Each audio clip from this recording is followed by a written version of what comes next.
EB started now 3 years ago helping a friend who was in need. So he just called me out the blue and said, I've got a manufacturing business. We're on $15 million. We're only taking home $500,000. I need you to get here and do what you did for your business. I'm like, well, what was that? Because I wasn't in manufacturing. I need you to make them efficient. We got in there, we did it. I say we, at the time it was only me. I did it, I loved it. I kept on doing it. 3 years later, that's all that we do. And now there's 10 of us who do it.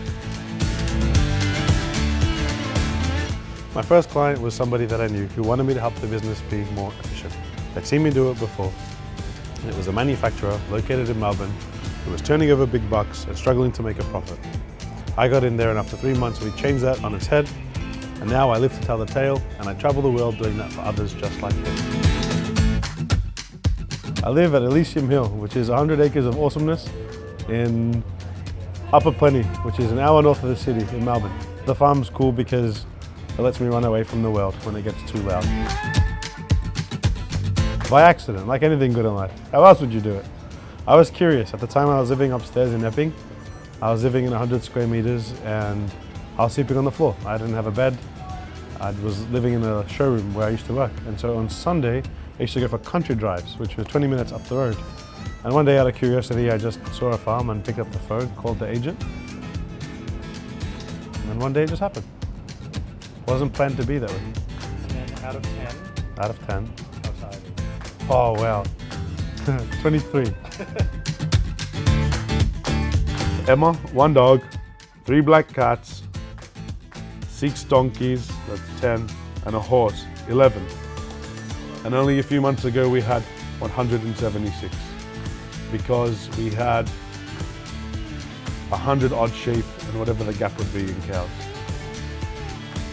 Yep. Yes, to anybody watching this who knows anything about farming, we were well overstocked. And we were in a drought season, so we'll have to move on. One thing about sales that I've learned over the years that I want to tell everybody and anybody is it's never about convincing or negotiating with anyone ever.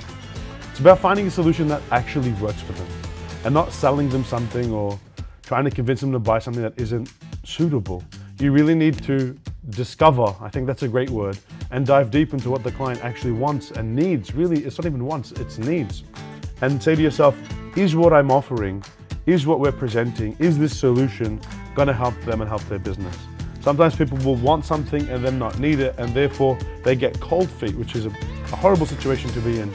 You wanna be able to sell or give, and I don't even think the word is selling there, is give them something that has such value and such utility that they didn't even know that they needed it, that no matter how they feel, once the excitement and the hype is gone, it still makes sense to have purchased, it still makes sense to have bought.